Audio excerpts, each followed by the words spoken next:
I'm Maria Menounos, and you're tuned in to AfterBuzz TV, the ESPN of TV talk. Now, let the buzz begin. Hi, y'all. We're back for Gay Twitter for AfterBuzz. I'm so excited. There's so much to talk about, but before we get into that, hi, Bryant. Hi, Ollie. How are you cuties doing? Ollie has a whole new look. Yes. Oh, my God. Yes. Officially, Good. it's official. I'm just like the rest of the gays bleaching their hair. You know? But you did it right, though. At least you did it right. Yes, at least you bleached up top and not where the other gays are bleaching. So. Oh, yes, honey. Yes. Very true. I'm dead. Very true. They're trying to get ready for their shampoo challenge on Twitter.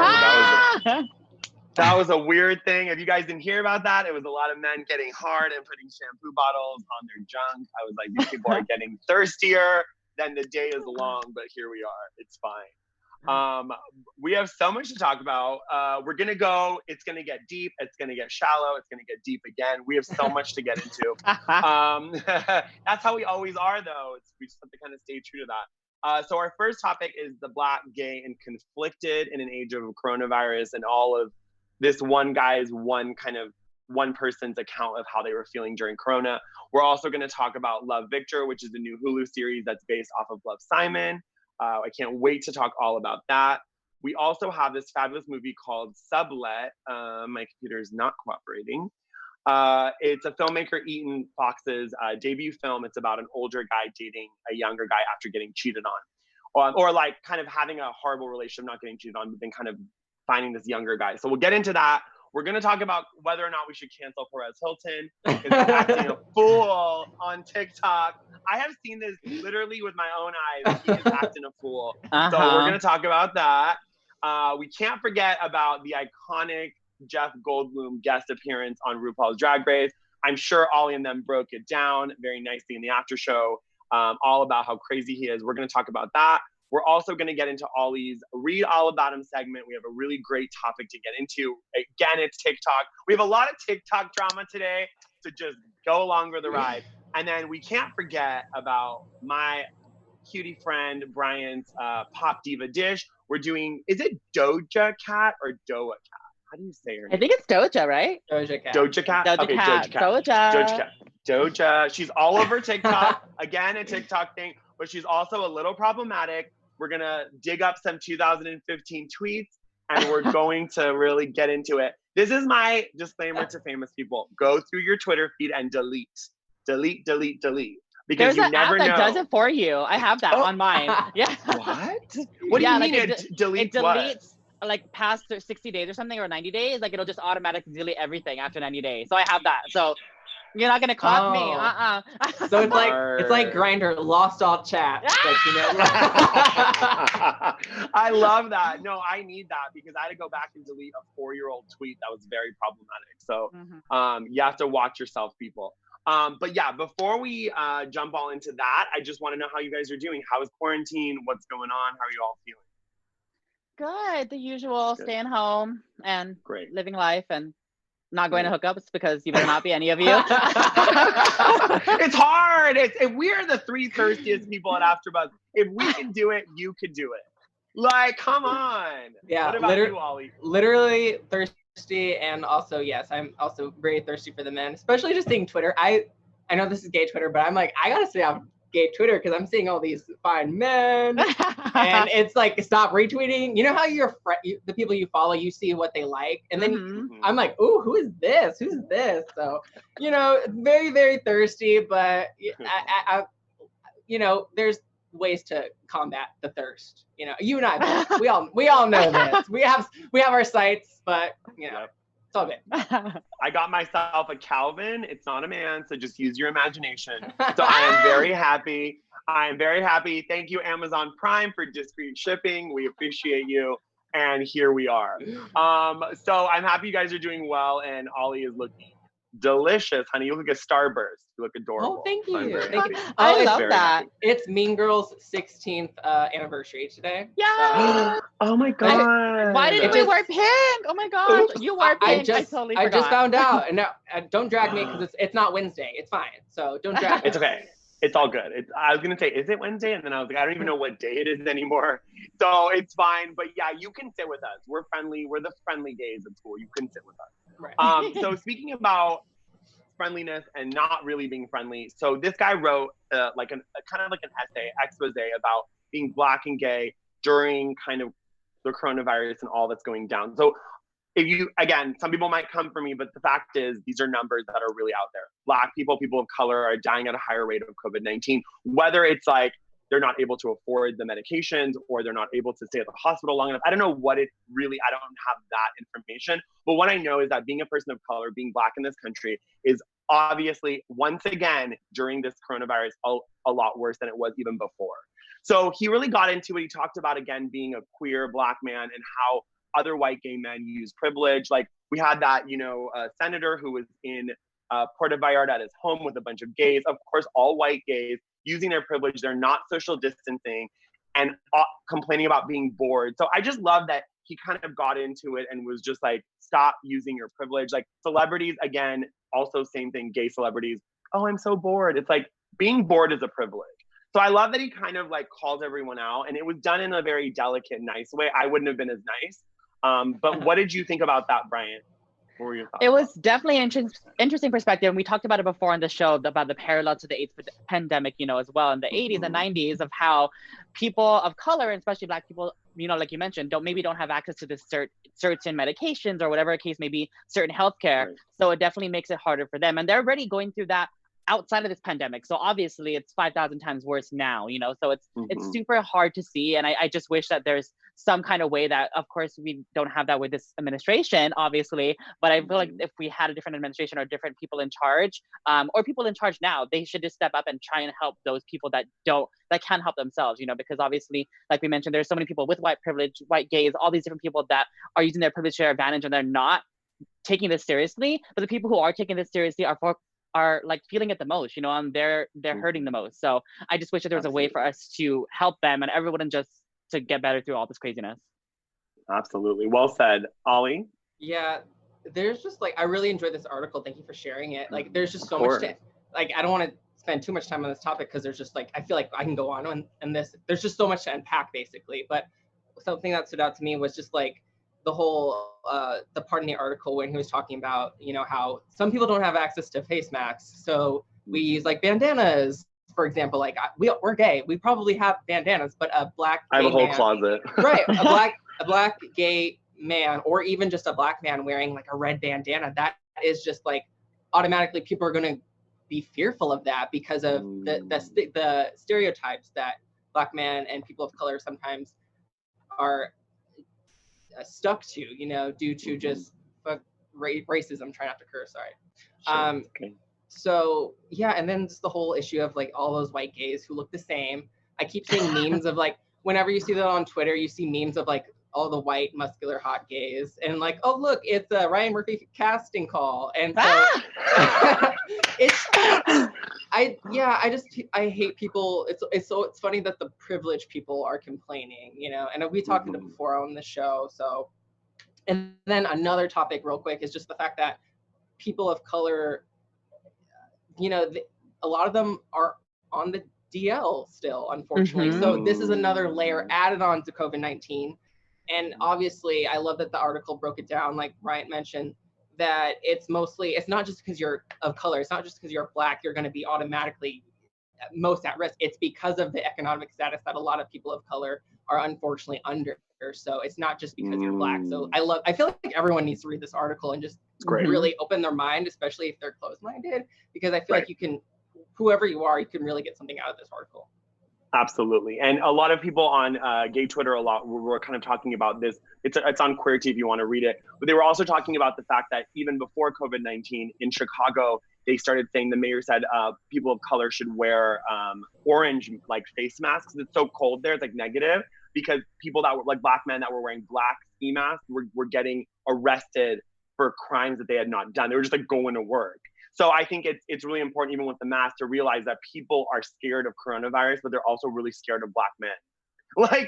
It's this really messed up dynamic that it's, again, bringing to light. Even the fact that people are protesting, we talked about it in Ollie's segment last week about these people that were just like, oh, it's my body, my rights, I'm gonna go out there. And again, in the article, he talks about being nervous about his parents who live in Georgia and Florida, where these people that are entitled, again, white, like social activists, like who knows what these people are, like nationalists or whatever. And they're out there and they're like getting people sick. Again, they're gonna get treatment because they're white. So I just wanna make that very clear, like people that are, it's just so much privilege that I've just like, I think this country has always had a lot of privilege, but during COVID-19, it's become so much more apparent and just hard to avoid. So that's kind of frustrating. I just quickly wanted to say thank you to Trina and Jane in the chat. They're saying you all are looking fine with a bunch of eyes. So thank you. We will. Well, thank you. But yeah, any last thoughts about this? Because I know it's like it's a pretty big topic to unpack. Mm-hmm. No, we're not. Just like I said, just everyone stay safe, and hopefully everyone can get through this. And I hope there's some kind of way, like program or something like that, for all of us to get through this, especially people of color who are really struggling. So all I have to say, don't be racist. Exactly. It's really easy. It's really like, it's yeah. It's funny. Also, I'm so sorry. Like, please, it's a big topic because we're all three of us are people of color. We have different races in us. Like it's not like we're just sitting here like, oh, it's something that we've read about. Like we've all experienced it in our own way. So no, I want to hear what you have to say. Go ahead. So this is a shout out to Jayla Rocks, who joined us for our first episode. We were doing the Drag Race after show last week or Sunday. And when she had something that really stuck with me, that even in our own community, like why are we trying to like the gay community, queer community, why are we trying to constantly cancel and come after other people when there's so much just racism and so much ageism, there's so much classism within our own community that we like are always trying to cancel each other and look down on each other. So I feel like there's a lot of healing that needs to be done in our own community and really like help and uplift one another before we start, to try to cancel other people, which, it's just frustrating that there's just so much stigma within our own community. Absolutely. I mean, I think we've all experienced it in different ways. I've not only experienced it on Grindr, but I've also seen it with my own eyes. I was with a friend who's Asian and gay, and someone walked by and said, "Oh my God, you're so handsome for an Asian man. This is another gay man." It's like, why didn't you just say you're handsome? Period. Like, I think it's learning, and then people just like, oh, you can't take a joke. It's like, it's not about taking a joke. It's like when it comes from a white, cisgendered, buff, gay white man, it's really hard to hear the joke. Yeah. You know what I mean? Like there's a lot of trauma and a lot of hurt people kind of thing. And so I just think that I love that he was brave enough to share this story and to be open about it. And I think that I believe this, and I really do wholeheartedly believe that there was a good thing about Trump is that it showed that this country has a disease under the surface. That we don't want to, in America, we like to pretend American dream, we love America, open hands. But for me, being a child of an immigrant, it's never been like that. We've been called towelhead, 9/11, like, it's never been that. And my parents are successful and pay taxes, etc., but they are still treated like that, let alone if you're someone that's, a janitor and you're Middle Eastern. The people are can you imagine what that person hears? So I think it's just, I love when stories like this come out, and a lot of gay men are probably gonna go roll their eyes and be over it. But I think it's really important that we have these conversations, especially during COVID-19, because when we come out of this, I hope we don't just go back to normal. Like, you know what I mean? Like, I hope we are finally aware that, people, especially in the queer community, are still struggling. Like it's not perfect, Yeah. So I know that was a bit it was a little intense, so we'll go a little light. But before I do that, it's a lot to unpack racism right at the top of a show. So we will kind of switch gears a little bit. But before I do that, I just wanted to thank everyone who's in the chat, Jane and Trina Dong, which are our own AfterBuzzer hosts. And I just wanted to thank you all for being here. We are the AfterBuzz is the ESPN of TV talk. We're here every week doing quarantining, and Brian does an amazing Quarantine with the Stars that you have to catch. And Ollie does the RuPaul's Drag Race After Show, which is hilarious, always makes me crack up. And RuPaul is kind of getting us through the quarantine. But please go subscribe our channel. Our show is new, so we want to kind of get more followers and more views. So please come give us some love. And then if you go to Apple Podcasts, give us 5 stars. We would take 6, but you can only give 5. So please do that, and I appreciate all of you. Let's jump into a bit of a more lighter topic. So Did you guys both see Love, Simon, the movie that came out a couple years ago? I actually didn't, and I feel like I'm. We're revoking your gay card. So I don't know if I told you guys this or somebody else, but I just watched Call Me by Your Name this year. I didn't watch Love, Simon. I didn't watch Moonlight. So I feel like I am failing the gay community. Oh my God. In my defense, I'm a TV buff more than a movie buff. So I watch a lot of TV. I don't catch a lot of film. But I feel like I should have went and watched those three, But I'm going to watch Love, Simon. Like, I just need to find it somewhere. So if anybody got a link, send it to my DMs because I need to watch her. But I'm like 9,000% gonna watch Love, Victor. So tell me about it. Like, okay, good. I will, and Moonlight is on Netflix too. So if you want to watch that, oh yes, I'm gonna watch that. You'll get a little closer to. We won't revoke any cards. The best part of Love, Simon is when the dad says, this is the best line of the whole movie. So when you watch it, you're gonna love it. Just so you know, it's when the dad's like, "Can I get on Grindr, or is it only for gay men? Can I support you?" Like the dad wants to be that supportive, and I was just like, listen, if you want to get on. What was his name? He dated Fergie, the dad, Josh. I can't remember. Josh Duhamel. Oh, Josh Duhamel. Him. I'm like, honey, if you want to get on Grindr to support your son, we are all here. He's the dad in Love, Simon? Yes, he is the dad in Love, Simon. Shut the hell up. Goodbye. Yes. Okay, Jennifer, I think it's Jennifer Garner's the mom. Right? And she's so good. She's so good. Jennifer Garner's the mom. Yep. I can't believe I watched that. I'm going to watch it. I will watch it right now. Go watch it. And you know what? It's $3.99 on Amazon Prime. So if you can't find anyone, $3.99 is kind of worth it. But okay, so that inspired Love, Victor. So then Love, Victor is a Hulu series, so it's more for TV, so Brian's gonna be happy.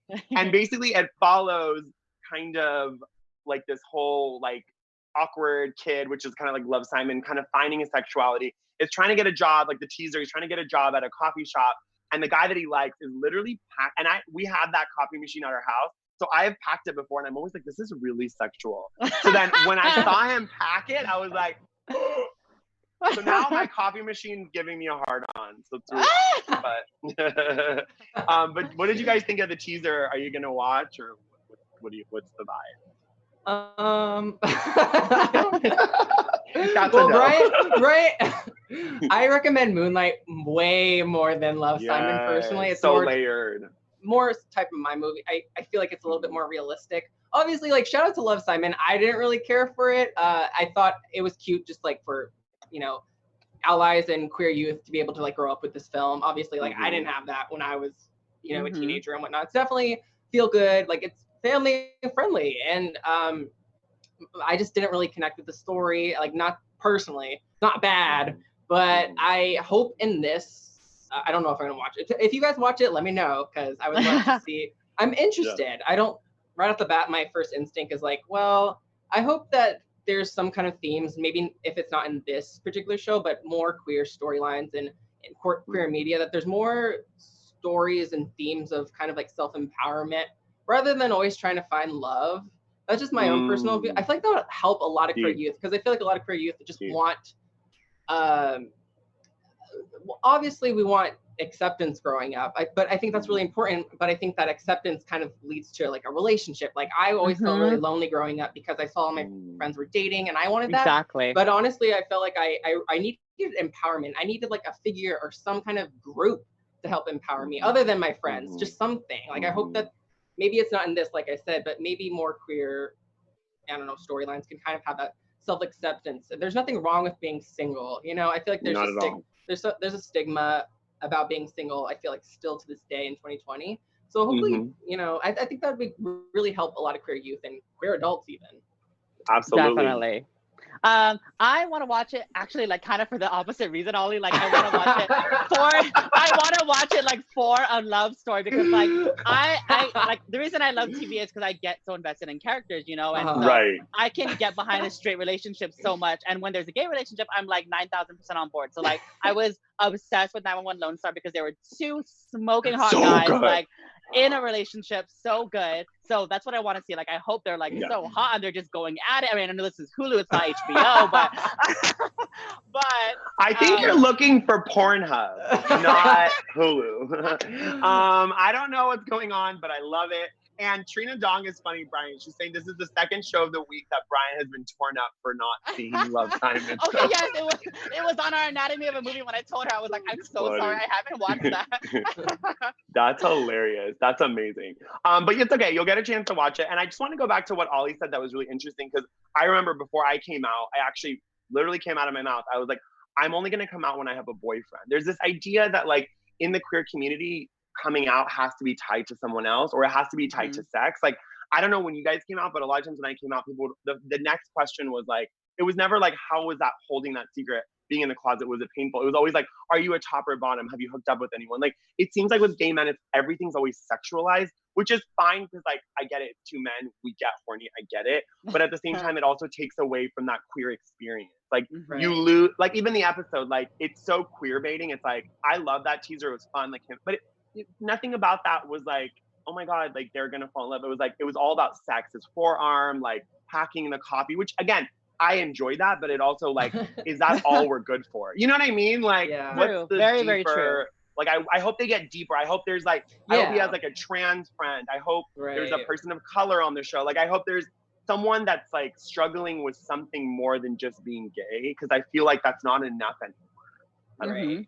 No, I like that you say that. And it's like, it reminds me a lot of like Max last week when he said that, oh, it's like he's just constantly tired of seeing like the coming out story, which is fine. I can kind of like, I feel like that kind of like connected with me personally, because like with me, like I didn't actually come out. Like I was just kind of like, in my own experience, I was very fortunate that it was just kind of like matter of fact with my parents. Same here, yeah. You know, like I never had that story, but I feel like a lot of people do. So it is kind of like in our POV, Bryant, like that is kind of something that we're constantly seeing, and we're probably gonna see it in this. He's probably gonna have one. He's gonna have a moment. And like someone in the chat, RGD is asking, was it hard or easy to come out now? So I came out very recently, like a year ago, to my parents. So I've always been very open about my sexuality with my friends, but with family, it's only been a year. So I didn't talk to my mom for 4 months. So it was not, and I'm like, not the most masculine person in the room. It's like, girl, did you not know? But like, it's, you know what I mean? But like, it's, with my family, it was a big, huge struggle. Right. And obviously like hearing your stories where it's a bit more a matter of fact, like that gives me hope, but because it's a real life example. When I watch it in a movie or a TV show, I get kind of angry because I'm like frustrated that that's what people like me are gonna see. Cause I'm like, we need stories where it's not easy, where the parents are not like, cool. You know, like that's hard for me to watch sometimes when I watch like a CW show and everyone's like, yes, queen, work it. Like all the jocks are nice to the gay guy. I'm like, that was not my experience. Like I was made fun of, you know? It's so, it can be kind of triggering. So I hope that they give this show a layer below that. Cause then it's interesting for me and it's interesting for you guys that maybe had an easier coming out, because it's like, it nails both of our stories together. Definitely. It's funny you mentioned that too, because I always say that I'm so fortunate. I'm sure you feel the same way, Ollie, that it was easy for me, you know, for lack of a better term, it really was easy. So I 100% agree with you, Amir, that I would like to see what other people went through, because I can't fathom what they went through. You know, it's hard to imagine, and I feel like everyone should experience what everyone is going through, because it's not easy, no matter what anyone coming out story is, whether it was more convenient or whatever the case may be. It's not easy for anybody. So I think that's definitely what they should portray here. Absolutely. And when you look on gay Twitter, we see a lot of people commenting about their coming out story is as colorful as our orientation and our spectrum is. That as different as the three of us are, as different as every gay club, every drag queen, every trans person, every bi person is different. I feel like our coming out stories are also unique. So I think it's much like the story of a Black person, an Asian person being told by us. That's powerful.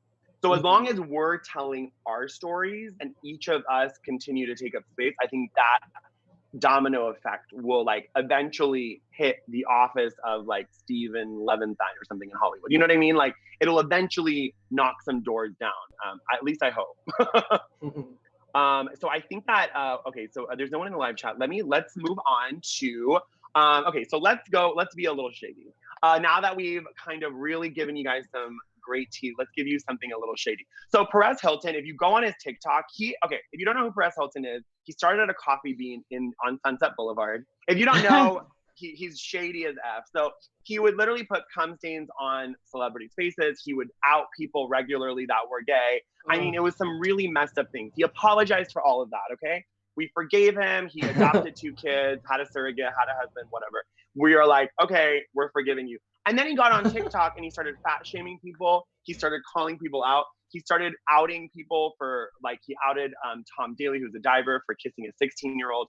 Again, I'm not excusing any of that behavior. I'm just saying Perez is doing the exact same thing he was doing before. Do we think he needs to be canceled? Because there's a petition that a bunch of people signed to have him banned because people are feeling like he's bullying them. So what do you guys think about all this? He even talked about some girl's bathing suit, Charlie D'Amelio, who's a really famous TikToker. So what are our thoughts? Do we cancel? What do we do? Yeah. Well, what I would say, that question. No, what I would say is keep that kind of content on his website. Like, if he wants to do his dirt sheet gossip, do that on PerezHilton.com where people know that for. Don't bring it into TikTok, which should be, more lighthearted and more fun and that kind of thing. Fat shaming, and like you said, any kind of that behavior is inexcusable, but that's what he's known for. He's known for being this shady gossip columnist. So if he's going to want to do that, keep that on PerezHilton.com. Like, that's what you're known for, and that's totally fine. You've got your gig, keep doing it. Like, props to you for making it, but don't bring that kind of negativity on a platform that's not meant for. That's a really well said. I like that. Ollie, what do you think? You're laughing. I always have so many thoughts. It's, at one hand, the gay in me wants to be the best ally for everyone, Exactly. I'm like, Perez Hilton, you go for you. I mean, I don't like his methods. I don't stand by shaming people and outing people by any means. But also, it's like, wow, he is like self-made in a sense. Like, props to you for being a self-made. You're also white, but self-made gay man, coming up. Well, and he was also penniless, Ollie. He had no money. He used to beg for food at the coffee bean. So, like, let's give him his due where he deserves it. Yeah. But I think he is extremely problematic with his methods, which is very unfortunate. I would have liked to see some growth throughout the years. I feel like he's kind of had like a midlife crisis for over a decade. I don't know what his deal is. He was like a stalker for Gaga. He called will.i.am the F word. He's just been off his rocker throughout his whole career, and it's very unfortunate. You would have liked to see like him, I don't know, grow and develop into a more well-rounded individual, but unfortunately he just seems like he's constantly on a 10, like he just needs to grow up, I think. And it's really unfortunate. I think honestly, to me, I feel like he's a very insecure individual from what my perspective. I'm kind of like, okay, you're probably very insecure, probably very lonely despite your success and your fame. I feel like there's just something inside of him that's a little toxic, and he's just trying to bring people down, and maybe he just wants attention. He's just not getting the attention. Maybe he doesn't love himself. Maybe that's what it all comes down to. Wow. So, I like that take. I think there's a lot of self-hate, not only for himself, but it seems like gay men in general, like he always projecting or something. I don't know what it is. Yeah, it's a problem. But I mean, he's there and he's doing it. But like, I think this petition shows that people are not really feeling it. But I also do want to give him his due, like Ollie said. He is self-made, and he also does work those TikTok lines. Like, he does a lot of naked videos where he and they haven't been deleted, so he finds a way to cover up. And like, he does stuff like that where I'm like, because 2 of my videos have been banned, and I see these guys and their sweatpants, you can see their dick prints. I'm like, hello, why am I getting banned? Because I'm wearing underwear. You know what I mean? Like, and there is a lot with that, that's going to be Ollie's segment. We're going to talk about TikTok and a lot of the problematic things that TikTok as a brand is doing. And then Trina Dong in the chat is saying, oh boy, yeah, it is oh boy, because that shit is not good. And she also said, don't be racist. Facts. Yes, we agree. We agree. And Jane is saying, what the F about Perez? So it's true. I mean, he be doing too much. But you know what? It's not our job to deal with that. That's TikTok's job. And I hope that they take the right measures to make some changes. So we'll hopefully we will see. I'm going to fly like Chanel, the bird that got lost in England. She came back to her owner through Facebook Live. We stand this woman who is yelling for her bird. We're gonna fly right into Jeff Goldblum's arms. Because listen, I love Jeff Goldblum. If you didn't see his series about how to make ice cream, how to get a tattoo, it is everything on Disney Plus. I could go to sleep with his voice in my ear, listening to him tell me to go to bed. Because he is so adorable. He's so cute. A lot of people on gay Twitter hated him. They came for him. They ripped him apart. They said he was inappropriate for calling out Jackie Cox, who is, half Persian, about, how gay people are treated in the Middle East. I, as a Middle Eastern Persian man, felt like it was very appropriate to have that conversation. Yes, was it clunky the way he did it? And I could tell RuPaul was like, ugh. Like, her spine went straight. She was like, oh, here we go. But like, this show that's why we have this show. Exactly. Right. Like, we want to have these conversations. And remember, the people that are watching VH1, some of them are very xenophobic, are very, Muslim hating, Islamophobe. So it's nice that, again, Jackie Cox is not observing Ramadan, or maybe she is, I don't know. But I'm just saying, she's a drag queen coming out in the hijab. And also what I loved is that she didn't take the hijab off during the lip sync, because that would have been a lot more problematic, because it would have been disrespecting the hijab. So I love that Jackie is so aware of that. And I actually was DMing her, and I was like, and we were talking, and she was like, it's a lot of pressure being a Persian, people look up to a Persian like drag queen. It's a lot of pressure, and I get a lot of hate. But what I want to ask you guys about is, with this whole Jeff Goldblum thing, do you think he stepped out of line, or what are your thoughts? I think, to me, he's like an ally first and foremost. And I already said this, that Jayla brought up in our after show, that, let's try to fix what we need to repair within our own community before we start to cancel like allies such as Jeff Goldblum, people who come on the show who ask honest, genuine questions. Because I honestly think that was a genuine question, and to spark conversation like that you're bringing up, like that is something. I think it was kind of like, it just also goes to show that I think a lot of people think of religion who maybe aren't religious, kind of think of like their first instinct is to think of like the extremist forms of religion and all the hate, all the bigotry, the racism, the homophobia, the transphobia and whatnot. So that is something that sometimes I think of, even I go straight to that. So I think it was a very educational moment. I thought it was really important for Jackie to explain herself and tell her story, talk about the Muslim ban and how it affected her family. And so I think it was a little like, it was jarring a little bit, but I'm happy it happened, Like, yeah, me too. And the show, what's great about Drag Race, it does spark conversation, as you were saying. It gets people talking, whether it sparks controversy with that, but it gets people talking. And so I see both sides. It could be a little bit problematic, but he even said, he didn't say that he said something, is there, this is like his exact words, is there something anti-gay, anti-woman? Am I speaking, I'm sorry, I'm speaking out loud. Maybe I'm just being stupid. Those were his words that he said. So he took credit. Like, he didn't say, oh, I'm smart and I know what I'm talking. Like, he was like, I'm learning. And he wasn't saying like Muslims and Islams are automatically, they are anti-woman, they are anti-gay. He was just asking a genuine question, which I thought was very, that I hope that it was able to allow Jackie to really stand up for the Middle East and people, queer Middle Eastern people. So I don't know. And I think it's, no, just like, go ahead, Ollie. I might get flack for that, but that's my opinion. No, I think and all we can do is provide our opinions. And as someone who is Persian and Muslim, there's a huge drag scene underground in Iran. I was FaceTiming with this Black Persian comedian, and we were talking about this as well. And Iran has they have the #1 gender reassignment surgery in the world. So the government, again, it's not the right approach. They believe that it's mental illness, but trans people are protected. They are, again, gay people are not, trans people are. I'm not saying the country is progressive. I'm saying that as far as it comes understanding trans surgery and to do it correctly without the least amount of bodily harm, Iran is the #1. So it's like, again, these are things that might surprise a lot of queer people. And gay Twitter was like, oh, how dare him, call out Jackie. He never called out Jackie. He was asking a question, and what Ollie said was so key. We can't cancel allies who are literally here for us, and they're coming on the show to learn. And he cried during the lip sync. Like, he obviously is invested. You know what I mean? So let's give him his credit. And Brian, what did you think? No, sorry. He was looking at Gigi's tuck for a second. Yeah. I was like, I was here for that too.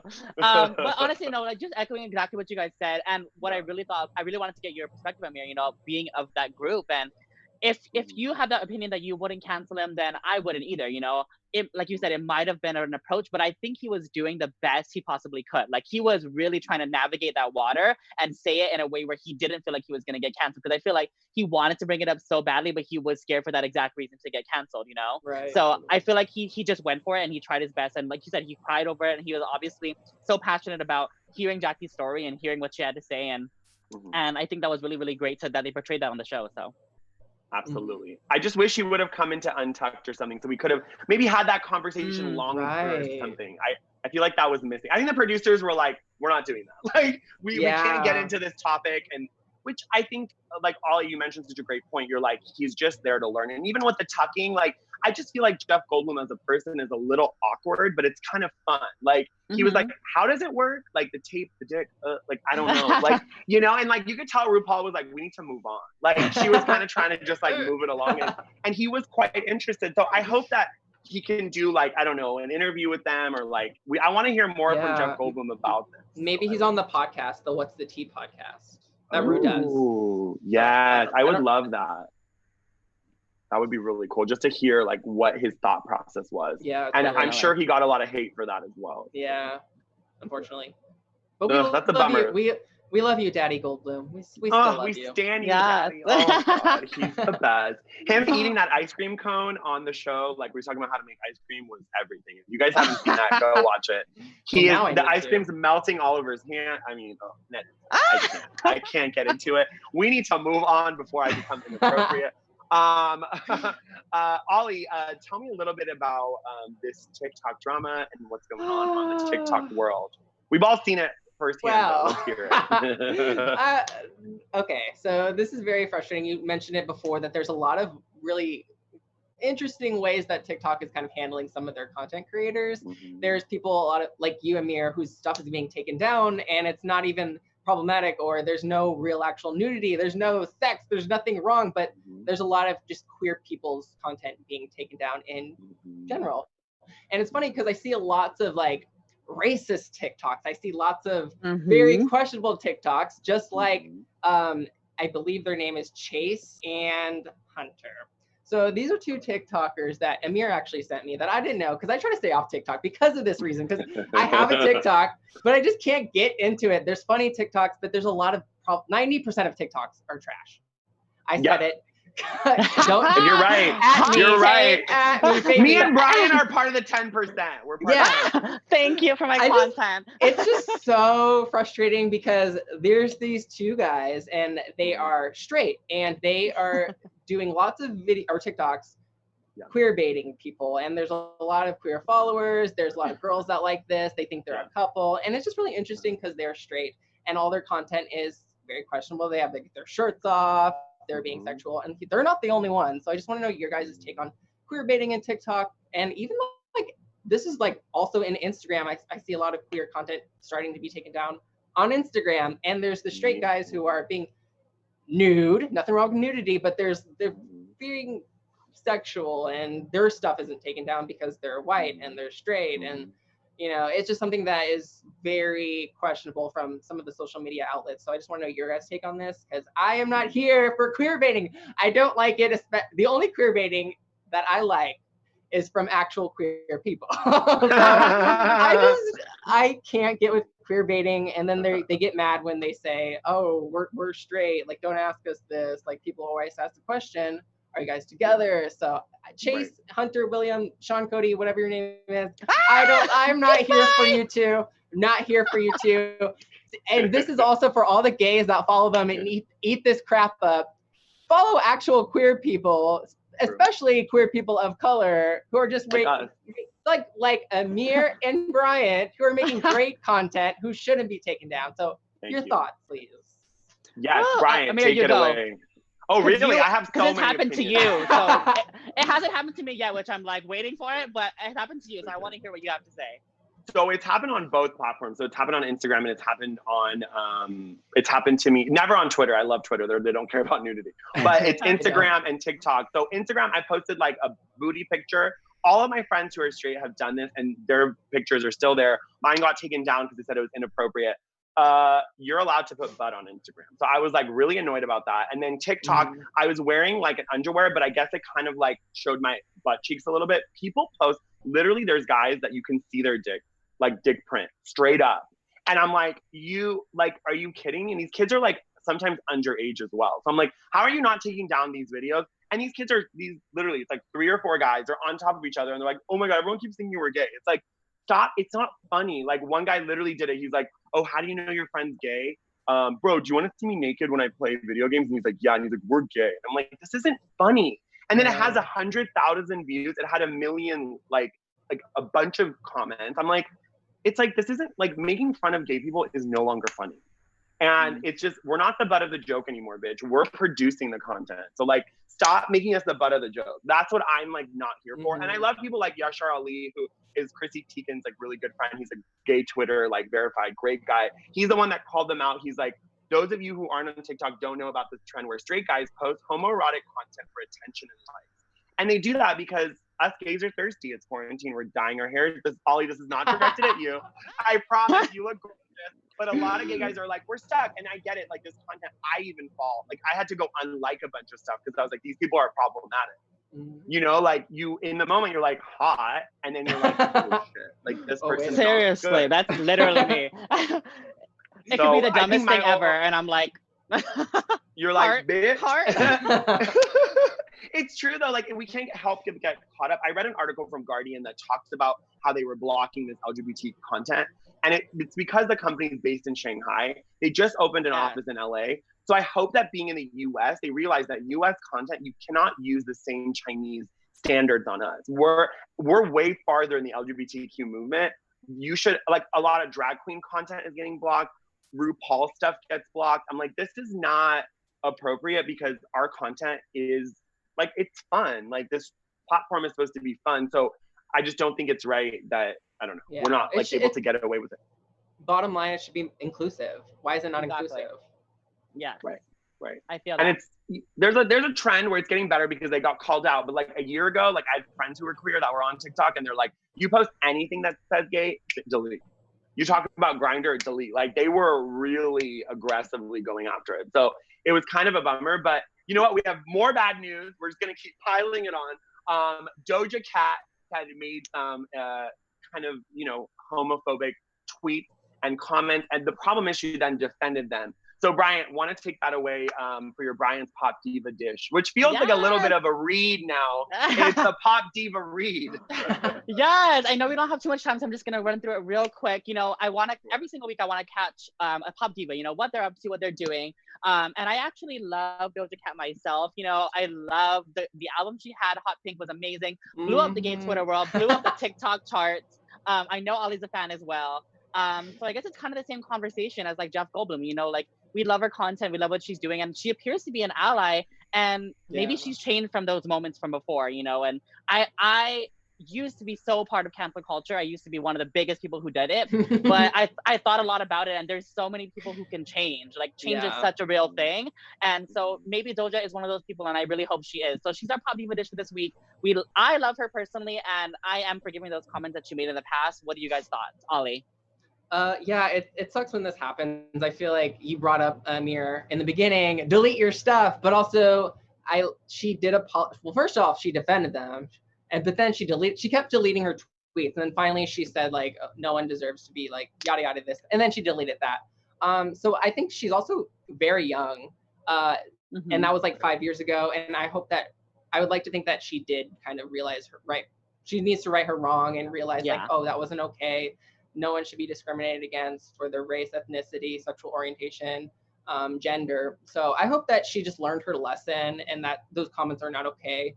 And it's just really sad because a lot of people come for her, but then like Cardi B, for example, has said lots of transphobic things, and she like no one's having that conversation. She says like, oh, my man cheated on me, so I'm gonna beat up that girl that he was with.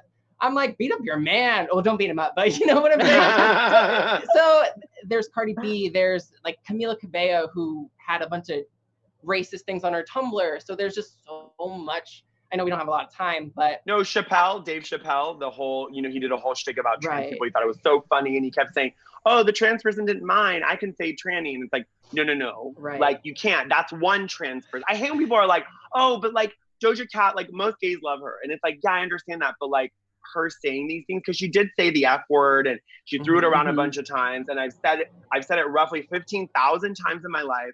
Does this mean I hate gay people? It's like, if you're saying the N word, does it mean you hate Black people? I don't know about that. That's up to you, but you're using a derogatory word. When you call me a terrorist, it doesn't mean you hate Middle Eastern people. It means that you're making me feel less than. So when she's saying those words, it's like what I always say with celebrities, and being a publicist for 10 years, I always tell my clients, when you make a mistake, own it. Don't defend it after the fact. Right. That's the problem. Like, celebrities always want to defend their tweets. Like, let's not defend bad behavior. I'm not saying cancel her, because listen, I've done a bunch of TikToks to her music. Boss Same. Bitch is a great song. She's from LA. Like, we stan our LA people. Like, I'm not trying to come for her. She seems very accepting. She's only 22. Like, she was literally, 16 when she said those things. I have said, again, I told you guys, I sent a problematic tweet 4 years ago that someone messaged me and said it's funny, and I realized that's super problematic for the platform that I have. So I deleted it. But like, I had that privilege to do that. Maybe if I didn't, I would have been caught up in something like this as well. So we have to like I'm not saying what she did is right. I'm just saying we have to be a little bit less quick to cancel people. Yeah. And just apologize. You know, you have to Yes. really like apologize and own like, oh yeah, that wasn't okay that I said that. Yes, exactly. And I heard something from Nico Tortorella. Do you guys know him? He's an actor. He's like very fluid, and he's like he was on Celebrity Younger. Drag Race and Celebrity Drag Yeah, Race. exactly. Celebrity Drag Race. So he had said something when I talked to him a while ago where he's like, let's call people in instead of calling them out. And I love that. So like, let's call in Doja Cat. Let's call in Jeff Goldblum and be like, ask those questions. Like, the fact is, like Samantha said on Sex and the City, first come the gays, then the girls, then the industry. So don't mess with the gays, because you'll never make it. If you literally don't like gay people, you're never going to make it, because bitch, most times we don't have kids. We have discretionary income up the Yahoo, and we are willing to go to your concert and wait outside. Straight people are not, Doja Cat. So oh my God, remember that, I love Doja. that. Yeah, it's like you, but remember. We make you famous at the end of the day. Yes, Yeah. we do. Listen, look at all the OnlyFans popping up everywhere. Straight people are doing them now. It's because the gays knew what's up pre-quarantine. So that's all I have for you guys. And I had such a good time, but just tell everyone where they can follow you, Brian. You can find me on Instagram, Twitter, YouTube, and TikTok as The Bryant Santos, and on AfterBuzz TV's Quarantine with the Stars. Yes, and I'm Ollie Jen, and follow me on Twitter and Instagram at Ollie Dreamer, and follow my Twitch at Ollie Dreamer, because I'm trying to Twitch, and yeah, it's fun. Yes, I love Twitch. I did an interview on Twitch once back in the day. It was fun. I felt so youthful. I was like, I'm so hip. So hip. I love it. I just wanted to thank everyone for being here with our gay Twitter show. I know it's new, but we're trying to bring you all the best content. We have an amazing Bravo writer next week who is literally going to give us all the tea on Bravo. So please come next week. It's going to be so fun. Gibson John, he's amazing. I just wanted to thank Jane Johnson, Trina Dong, RGD. Who else was in the chat? I want to make sure I give everyone their due. Thank you for everyone watching. You can follow me at Amir Yas _ on Instagram, Twitter, and the problematic TikTok. But me and Brian are doing our best to turn the tide and make it even more gay. So we're trying. I love you guys all. Mwah. Our founder, Keven Undergaro, and me, Maria Menounos, would like to thank you for tuning in to AfterBuzz TV. Remember, we're not just the first, we're the biggest in the world, and we're the only destination for all your favorite TV shows. Whatever you crave, we've got it. So go to AfterBuzzTV.com and check out our lineup. Buzz you later. The views expressed herein are those of the hosts only and do not necessarily reflect the views of AfterBuzz TV or its owners or principals.